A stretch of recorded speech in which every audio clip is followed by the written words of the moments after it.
Hey, welcome to this week's Performance TV. You know, everybody from time to time, or at least you should, be changing out your coolant. Sometimes you just need to drain it to change a part or whatever. And if you're in a big shop, well, you might have a really cool machine like this.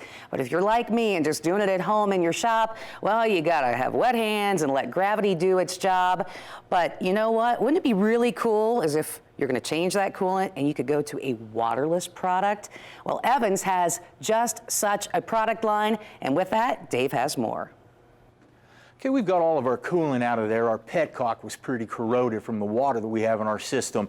I just simply use a little bit of blaster on there, let it sit for a bit, and it let us get that out of there. Today I've got Mike from Evans Cooling, and he's going to explain why we want to use his coolant. Yeah, Evans is a waterless coolant, and that makes it different from virtually every other coolant that there is because they all contain typically 50% water. And why that's important is because although water has been used for a long time and it transfers heat very well, it has its challenges. One of those things is water creates corrosion. It also promotes electrolysis. And most important, water has a lower boiling point as compared to Evans with a high boiling point of 375 degrees. That means it won't form vapor, it won't build pressure, it remains a liquid even at higher temperatures. I like that. So what's our process? We can just drop this down and then pour some in? Well, actually, we have to do a very thorough and deliberate job of getting the old coolant out, because remember that old coolant contains water. So we want to keep this a waterless system, so it's important to drain all the coolant out. To do that, we're going to need a few tools. First of all, we're going to need the coolant, the high-performance waterless coolant, the waterless flush, the prep fluid. Okay. And to force that remaining coolant out, we're going to use a blower. And then once we're through, we're going to test the water content with test strips and a refractometer. I see. But it's important to make sure you take the time to do it right, because in the end, you want to make sure it's below 3% water.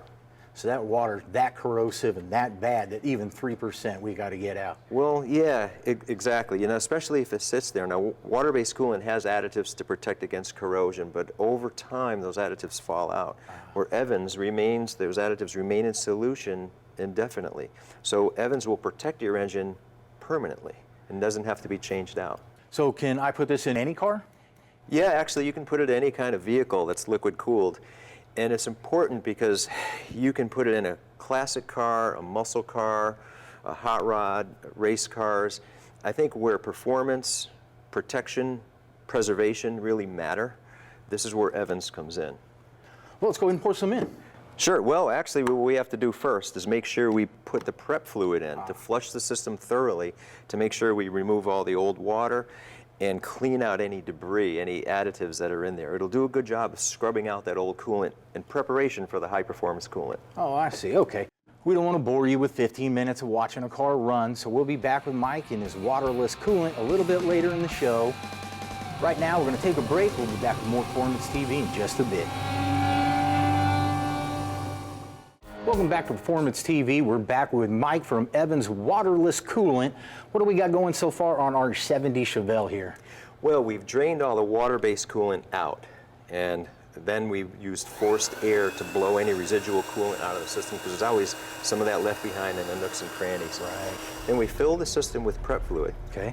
Ran that through the engine for about 15 minutes to make sure it circulates throughout the whole cooling system, right, through the heater core, so we had the heat on high for about 10 or 15 minutes to make sure that's well circulated and absorbed all the old water-based coolant. Gotcha.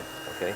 Then we've drained that out and again used air to force the residual prep fluid out through the system. Okay, and that's what we've got right here then. Yeah, in fact, you can see how important it is to use the prep fluid, because this is what it looked like going in and this is what it looked like coming out. So you can see it picked up a lot of that old coolant and flushed out the dirt and any residual stuff left behind. So we've got all of our waterless coolant in there. We let our engine cool down. Now what do we do? Well, now that we've completed the installation, it's time to test for water content. And there's a couple of ways you can do that.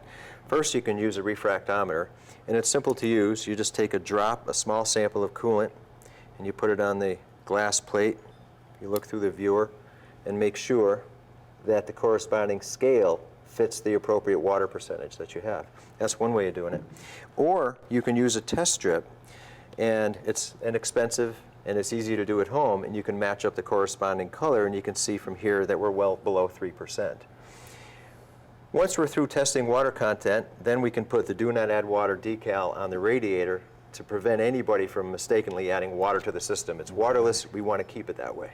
Right, when I'm getting my oil changed and things like that, I want to make sure they know and don't put in water that we just took all that time to get out. Right. Yeah. So we got all the corrosive properties of the water out, and now our engine's going to last forever. It'll be protected, it'll be preserved forever, permanently. You don't have to change out the coolant. You prevent electrolysis, you won't have corrosion, and your boiling point is so high now that you won't come close to it, you won't form vapor, and you won't build pressure. So you're protected for the life of the engine with Evans. Excellent. Well, that's all we've got this week. We'll see you next week here on Performance TV.